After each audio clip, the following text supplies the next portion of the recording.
Bonjour et bienvenue dans cette émission qui porte le doux sobriquet de Cinémad. Avec ces quelques jours, il y en a vraiment plus beaucoup, jusqu'à la fin du monde, on a moins d'un mois maintenant. Donc faisons vraiment vivre toutes nos envies. Moins d'un mois, c'est quand même très court. On ouvre avec une petite vidéo qui est extraite d'un film à sortir très bientôt, c'est étonnant, mais un film qu'on attend depuis très très longtemps, qui était parti sous les pires auspices, augures. Il y avait une très mauvaise rumeur, tout le monde avait dit ouais ça va être de la merde, etc. C'est la suite d'un énorme blockbuster coréen, chef-d'œuvre coréen vraiment. Et bien cet extrait est vraiment mortel, vous allez reconnaître.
On avoue tous en cœur que ça donne envie quand même de voir The Host numéro 2 avec ses purs effets vraiment dans la lignée du premier. Bon, il y a quelques ralentis peut-être qu'on ne trouvait pas dans le premier, mais en tout cas, il y a vraiment un esprit similaire et j'attends vraiment de voir ce que ça va donner. Ça change de décor en plus, comme vous avez pu voir. Voilà. Bref, en France, une seule sortie MAD et quelle sortie Silent Hill, Révélation. Et là, j'ai envie de dire, attention, non, pas vraiment, en fait. Non, c'est pas bien. C'est pas bien. Michael J. Bassett, que j'aime beaucoup pour Wilderness, que j'aime moins pour Solomon Kane. Je m'étouffe tellement, je pense que Dieu me dit « Arrête de parler du film, tu vas en dire du mal ». Mais je vais quand même en dire du mal. C'est chiant, Silent Hill Révélation. C'est vraiment très chiant. Il y a plein d'idées visuelles, mais on s'en fout. Aucune implication émotionnelle. C'est très systématique, c'est très ennuyeux. Ça n'est pas un film que je peux vous conseiller. Non, vraiment. Revoyez la version de Christophe Jans. You were chosen to destroy the demon. Get out! Sheriff! Shh.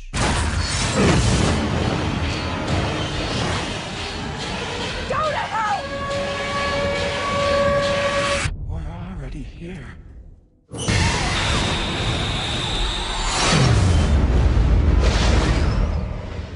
Au début de chaque émission, nous avons le Countdown to Extinction et maintenant nous avons le Reckoning Day. Deux petits clins d'œil à David Mustin, puisque Universal Soldier 4 s'appelle Day of Reckoning. Et là, vous faites oh là là là là, comme moi, quand j'ai vu qu'ils allaient en faire un autre, j'ai fait oh là là là là. Sauf que, comme le 3, qui était une petite surprise réalisée par John Hyams, fils de Peter Hyams, et ben le 4 est une petite, voire une très grosse surprise, toujours réalisée par John Hyams. C'est un pur film. On retrouve Jean-Claude, on retrouve Dolph, on retrouve The Pitbull, le méchant, et on trouve cette fois-ci Scott Adkins. C'est un passage de flambeau, vraiment, avec Van Damme et Dolph Lundgren qui ont des petits rôles de méchants. Méchants, je peux pas vous en dire plus. Van Damme fait son Marlon Brando, c'est Apocalypse Now, version Universal Soldier. Ça charque dans tous les sens. La scène d'intro à elle seule vaut le coup d'être vue. Vraiment, Universal Soldier 4, incroyable surprise, incroyable surprise. Est-ce que je vous ai dit que c'était une incroyable surprise?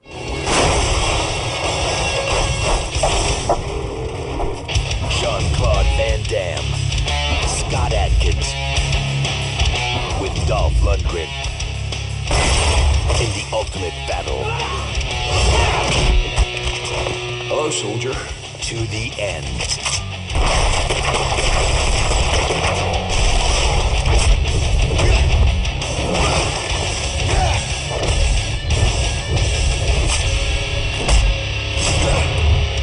Universal Soldier, Day of Reckoning.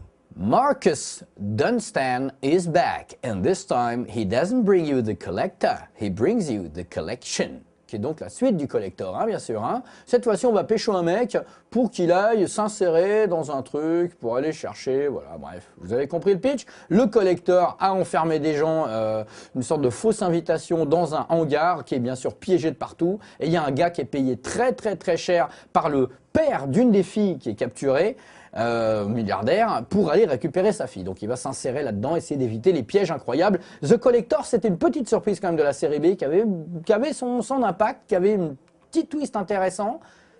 Quand sera-t-il The Collection, hein? Question à toi, Paco.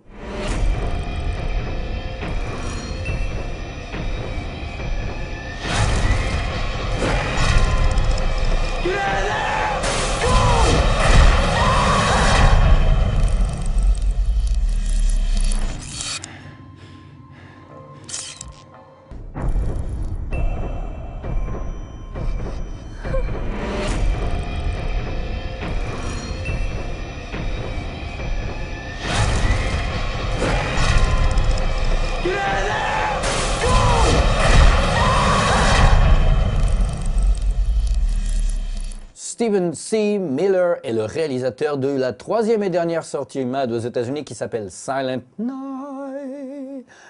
Qui est plus ou moins, c'est pas vraiment, j'ai l'impression, peut-être pas les droits du remake, plus ou moins un remake de Silent Night, Dead Midnight des années 80. Voilà, on retrouve au casting dans un petit rôle Malcolm McDowell, comme Malcolm McDowell joue d'ailleurs aussi un petit rôle bizarre, une apparition dans Silent Hill et non pas Silent Grill, Silent Grill peut-être, hein, mort sur le Silent Grill.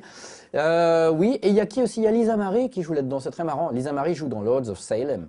Moi, j'aime beaucoup Lords of Salem. Faites-vous un avis, ce film est très décrié. En tout cas, Silent Night est donc l'histoire d'un Père Noël qui se balade dans la ville et qui tue tout le monde le soir de Noël. Voilà, le Killer Santa fucking Claus. C'est l'Amérique qui se rebelle contre les gens et les croyances qui tuent. We're just gonna have to take this maniac down ourselves.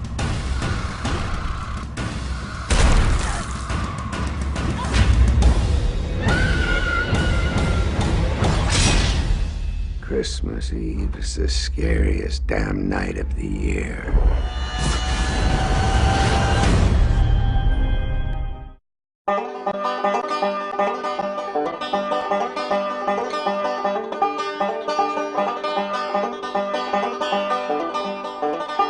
Première semaine en France, Twilight, 2,4 millions de spectateurs. Il y a des gens qui se contenteraient déjà du 0,4. Hein. Eux, c'est 2,4. C'est énorme, c'est un Raz de Mares à l'échelle de la planète entière. Hein. Ça cartonne partout.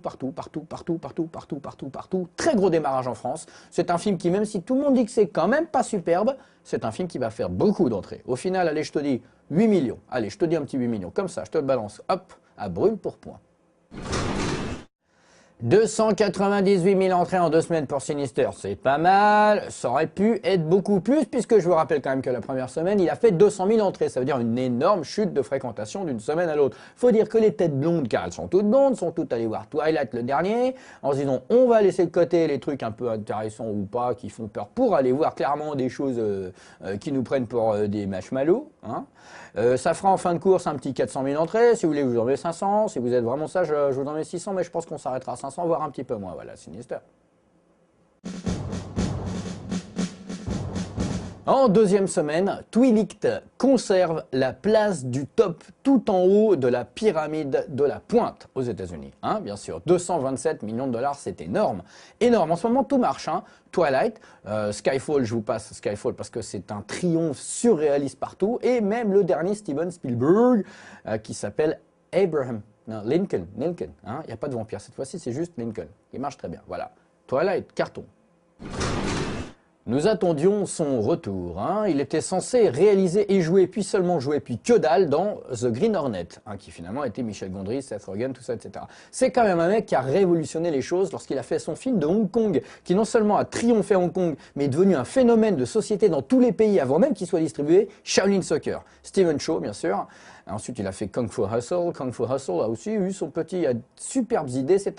C'est un mec qui prend son temps pour faire les choses vraiment très bien, donc il fait peu de films, mais c'est toujours au millimètre, et le voici, qui propose enfin son teaser pour Journey to the West, c'est-à-dire sa propre version du Roi Singe. Il y en a 500 millions hein, à Hong Kong, il y en a même un autre qui est en cours de production avec Donnie Yen. Voilà, c'est sa version à lui. Ce ne sont pas des images def, on me dit dans l'oreillette, oui, ce ne sont pas des images def, mais c'est toujours sympa de voir ça. Magnéto, s'il te plaît, Christophe.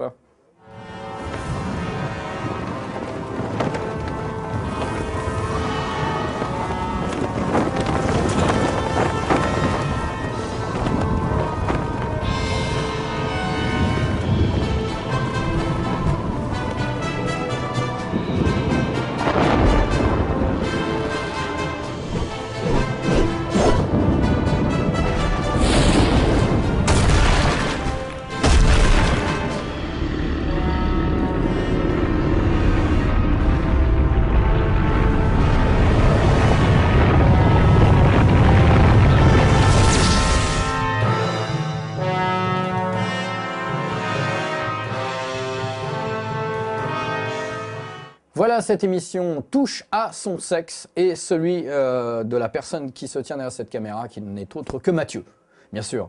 Je voudrais, avant de vous passer une petite image, il fait des choses horribles, c'est incroyablement immonde, atroce, immonde. Je voudrais vous dire quand même que le film n'est pas seulement réalisé par Stephen Chow, mais par Stephen Chow et Derek Kwok, qui est le réalisateur de Gallants, qui est un film de kung-fu avec des vieux, qui a eu un énorme succès à Hong Kong et qui a vraiment été une sorte de petit phénomène. Voilà. Nous avons une petite image, alors comment il s'appelle? D-Drone, D-Drone, voilà, D-Drone, c'est cette petite image, je vous avais demandé de me faire l'apocalypse au pif, et ben il a fait l'apocalypse au pif avec pif. En plus, regardez bien, voilà, c'est les images de D-Drone. D-Drone est aussi un réalisateur, d'après ce que j'ai compris, il a fait un clip pour un artiste qui est peut-être même lui-même aussi, je sais pas, il fait plein de trucs et c'est vachement bien, il vend même des t-shirts et c'est très drôle son site. L'artiste en question c'est AADD, si je ne m'abuse, une fois de plus et je m'abuse souvent. Et un petit extrait s'il vous plaît.